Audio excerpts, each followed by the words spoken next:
राधा स्वामी दयाल की दया, राधा स्वामी सहाय। प्रेम पत्र राधा स्वामी, दूसरा भाग। वचन पहला। राधा स्वामी मत बालों का बर्ताव अपने मन और इंद्रियों के साथ। हुजूर महाराज जी फरमाते हैं, वचन पहला, जो कोई सच्चा होकर परमार्थ में लगे और राधा स्वामी मत में शामिल होकर उसके मुआफिक अभ्यास शुरू करे तो उसको चाहिए कि अपने मन और इंद्रियों की चौकीदारी करने की आदत डालें, यानी इनकी चाल ढाल की निरख परख करता रहे कि फिजूल कामों और फिजूल ख्यालों और फिजूल चीजों में किस कदर मन और इंद्रियां बहती रहती हैं और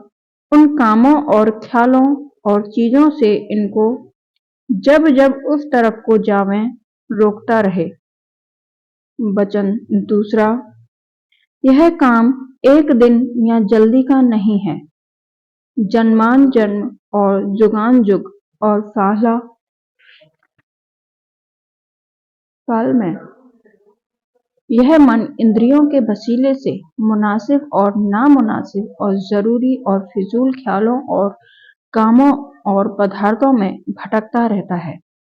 और कहीं भी इसको पूरी शांति या ठहराव आनंद की, जिसके पीछे फिर तृष्णा या इच्छा से बढ़कर दूसरे भोग की पैदा न होवे, नहीं मिलता है। इस सबब से यह मन हमेशा दुखी और भोगों की चाह की चिंता में सदा मलिन और उदास रहता है और जब देखो किसी न किसी मतलब के वास्ते जतन यानी मेहनत और मशक्कत करता रहता है। वचन तीसरा, असल बात यह है कि असली स्थान सुरत यानी रूह का राधा स्वामी के चरणों से लगाकर सत्यलोक तक है और असली स्थान मन का त्रिकुटी में है और जो कि वहां का थोड़ा सुख और आनंद यह मन भोगे हुए है और उसी स्थान के मसाले का इसका खमीर है। इस सबब से यह मन जब तक कि उलटकर त्रिकुटी में न जावेगा तब तक नीचे के स्थानों में भूल और भ्रम करके हर एक काम और ख्याल और पदार्थ में उस असली स्थान के आनंद को ढूंढता है और जैसे जैसे अपने संगियों से जिस जिस बात या पदार्थ की महिमा और उसकी प्राप्ति में आनंद और मान बड़ाई वगैरह का हाल सुनता है, उसी मुआफिक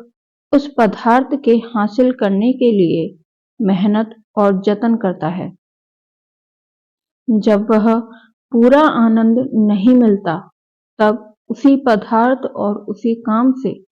चित्त इसका किसी कदर हट जाता है, यानी फिर उसकी तरफ इसकी वैसी तवज्जो नहीं रहती है और दूसरे पदार्थों या कामों या ख्यालों की तरफ जिनकी ज्यादा तारीफ सुनी है लग जाता है और ऐसे ही कभी किसी और कभी किसी चीज में इसका शौक लगता रहता है और कभी खाली नहीं रहता है, यानी अपनी चंचलता नहीं छोड़ता है। वचन चौथा, सच्चे परमार्थी को मुनासिब है कि अपने मन और इंद्रियों की चाल की जांच करता रहे और जब वह नामुनासिब और गैर जरूरी और फिजूल ख्यालों या कामों में तवज्जो करे, उसी वक्त या जिस कदर जल्दी होश और समझ आवे उनको रोक कर या तो चरणों की तरफ अपने अंतर में लगावे या सुमिरन और ध्यान करे या पोथी का पाठ करे और नहीं तो जरूरी और मुनासिब कार्य या ख्याल दुनिया या भी होवे उसमें लगावे। खुलासा यह है कि मन और इंद्रियों को बाहर की तरफ या अपने अंतर में नीचे की तरफ बेफायदा बहने से जहां तक मुमकिन होवे रोकता रहे। और जब कभी इसका बल पेश न आवे तब चरणों में प्रार्थना करे और अपनी नालायकी पर अफसोस करके आइंदा को हिम्मत बांधे कि फिर ख्याल या तरंग के उठते ही रोक लगाऊंगा। और जब ऐसा मौका होवे उस वक्त फौरन नाम के सुमिरन या स्वरूप के ध्यान या शब्द के श्रवण में लग जावे तो वह तरंग जो बहुत जबर न होगी हट जावेगी, और जो पूरी पूरी न हटा सके तो भी इस खींचातानी में उसका जोर बहुत कम हो जावेगा, यानी यह उसको ऊपर की तरफ खींचेगा और वह तरंग नीचे या बाहर की तरफ जो इसकी ताकत जबर होगी तो वह तरंग दूर हो जावेगी और मन अंतर में चरणों में लग जावेगा। और जो तरंग जबर हुई तो भी उसका जोर बहुत घट जावेगा और धार उसकी बाहर या नीचे की तरफ बहुत कमजोर होकर जारी होगी। इसी तौर से लड़ाई करते करते अभ्यासी की ताकत बढ़ जाएगी और फिर वह हर किस्म की तरंग को उसके उठते ही राधा स्वामी दयाल की दया से जीत सकेगा। वचन 5वां। मालूम होवे कि मन और उसकी तरंग का ऐसा हाल है कि जब ख्याल करके अंतर में पहले हिरोर होकर कोई तरंग काम क्रोध लोभ मोह या अहंकार या 10 इंद्रियों के भोग की प्रकट हुई और इस शख्स ने उसको मदद देकर बढ़ाना शुरू किया और उसकी धार बढ़कर उस इंद्रिय के द्वारे तक आ गई कि जिस इंद्रिय के विषय का भोग लेना मंजूर है, तो इस वक्त जो कोई अभ्यासी उस तरंग की धार को रोकना या उलटना चाहे तो उसका उलटना बहुत मुश्किल मालूम होवेगा, जो किसी तरह से उस वक्त वह भोग नहीं भोगा जा सकता है। तो यह तरंग की धार दूसरा रूप धर के बाहर निकलेगी, यानी अक्सर तो वह क्रोध रूप धर कर प्रकट होवेगी और अभ्यासी इसके रोकने में अपने आप को बेइख्तियार और बेताकत देखेगा। एक तरकीब से अलबत्ता यह तरंग की धार उलट सकती है और वह सच्चा खौफ और सच्चा रंज और सच्ची शर्म और हया है, यानी जब तेज खौफ गालिब होवे या अपनी बेइज्जती का ख्याल दिल में पैदा हो जावे या कोई शख्स मुसीबत या रंज का खटका मन में आ जावे तो उस वक्त कैसी ही जबर तरंग किसी किस्म की क्यों न होवे फौरन इंद्रिय द्वार से लौटकर मन की मन में समा जावेगी। वचन 6वां। इसी वास्ते सच्चे परमार्थियों ने खौफ और रंज और फिक्र को वास्ते इलाज अपने मन की बीमारी के मुकद्दम रखा है, बल्कि बाजों ने अपने मालिक से आप यह बात मांगी है कि किसी किस्म की बीमारी यानी रोग और किसी किस्म की चिंता उनको जरूर बख्शिश होवेगी उसके सबब से उसका मन किसी कदर दुबला और कमजोर रहा आवे और भोगों में बहुत चंचलता न करे। संतों ने डर की महिमा इस तौर पर करी है। डर करनी डर परम गुरु, डर पारस डर सार,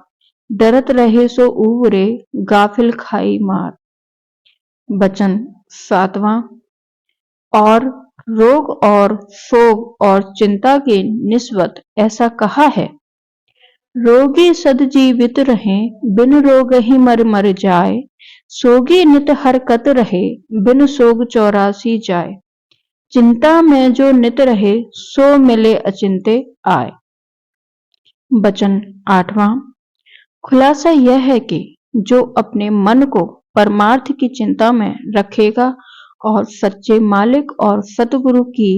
अप्रसन्नता का खौफ दिलाता रहेगा और अपने प्रीतम के बिछुड़ने यानी जुदाई का सोग और रंज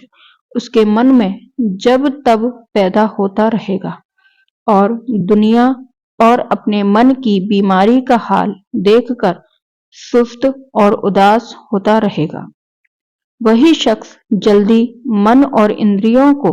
काबू में लावेगा और परमार्थ का असली फायदा उठावेगा। वचन 9वां। और चंचल मन हमेशा धक्के खाता रहेगा क्योंकि उसको दरबार में दखल नहीं मिल सकता